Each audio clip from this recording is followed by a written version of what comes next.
Welcome to tonight's edition of WJTS in Form. I'm Bradford Raths, sitting in for Bill Potter, and tonight we're talking about the Jasper District of the Society of St. Vincent DePaul. And joining me to do just that is District President Brent Jarboe and Gerald Vonderheide, who is the store manager here in Jasper. So, Brent, we'll start with you. Give us a little overview of the St. Vincent DePaul Society. The actual society started with Vincent DePaul back in the 1600s. His mission at that time was for the needy, and he befriended two nuns who, they also did the same thing. They helped to shelter the homeless as well as assisted with the needy. And so they befriended each other, and it became a very, very good unit as far as it actually started. That's how the society got started, and then in the 1700s and 1800s, a gentleman by the name of Frederick Ozanam actually picked up the torch and ran with it. When debating what Catholics really do with his college roommates, he was challenged to go out and actually do what Catholics are supposed to do. So he went out and started this mission of charity, and he renamed it after St. Vincent de Paul, which became St. Vincent de Paul Society.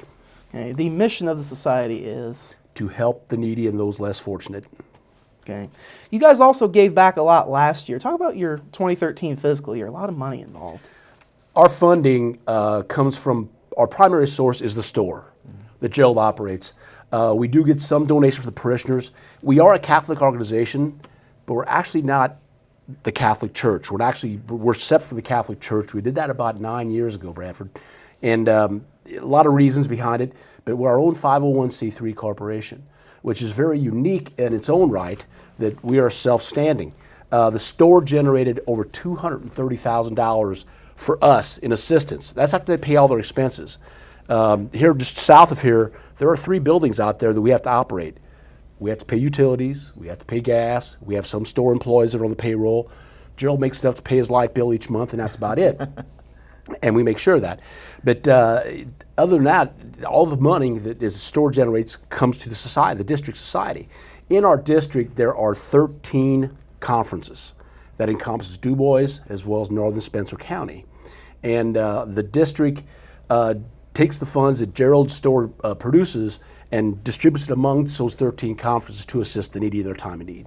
Right. So now I'm going to move over to Gerald. Talk a little bit about the store that you guys operate here in Jasper. The store is comprised of 3 buildings. We have a donation area that's on South Meridian Road. It does have cameras and lights. It's under a roof, so it's a safe area to donate items. The function of the store is to take all the donated items and convert them into cash so they can be used by our different conferences and paying for people's utility bills or whatever.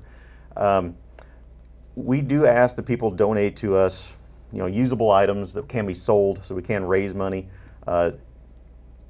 Donating to us things that are damaged beyond repair really doesn't help our cause. It kind of hurts our cause because we do have a fairly hefty landfill bill every month in items that are basically dumped in our drop box, and we have to put them in the landfill. Some of the items we don't take would be like old mattresses. We do worry about bed bugs with old mattresses, and that's the reason we don't take them. We don't take televisions. There's kind of a laundry list of things we don't take, and there are signs there at the drop box letting you know what those items are. We do want clean, usable clothing, furniture, household items, appliances, things like that have to be in working condition and sellable. So you talk about shop and donate. Both are important. Just discuss that.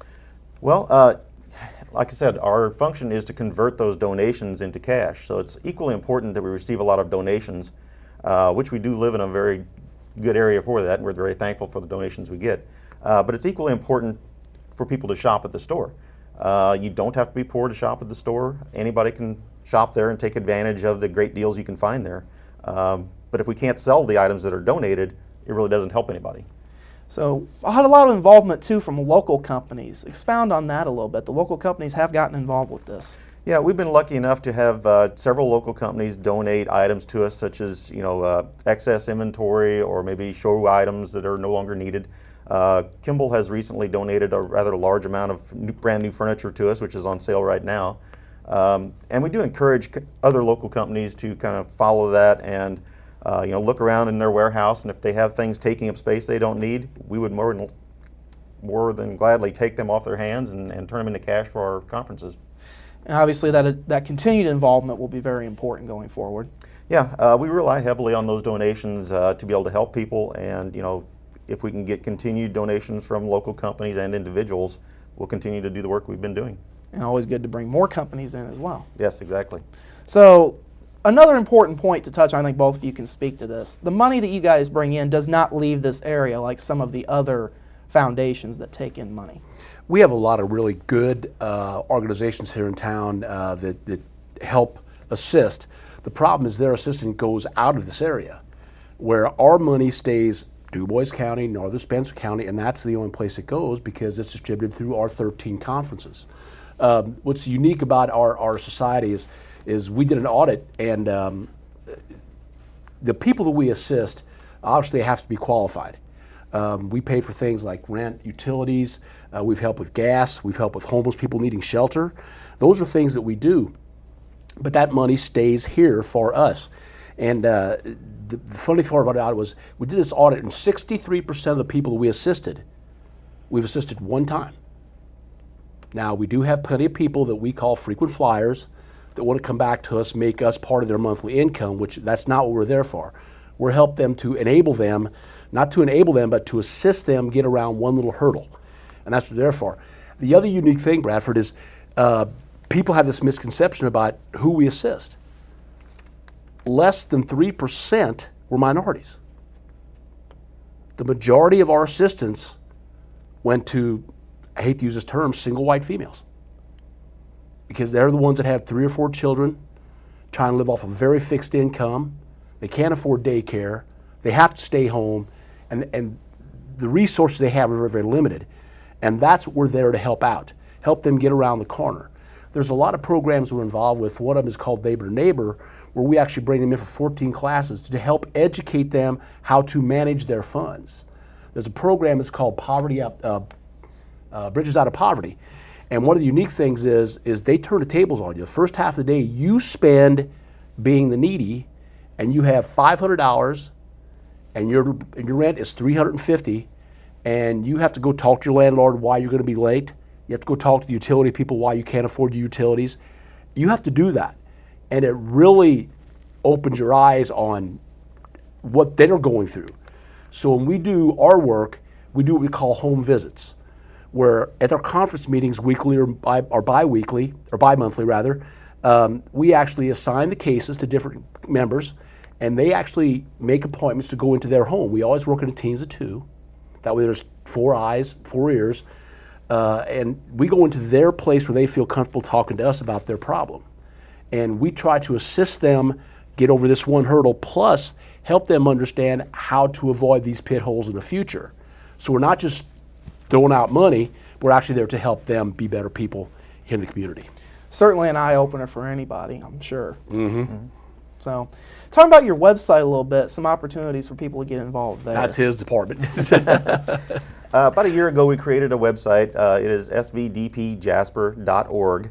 On that website, people can find resources for additional aid, not only just St. Vincent de Paul, but other local charities that will help.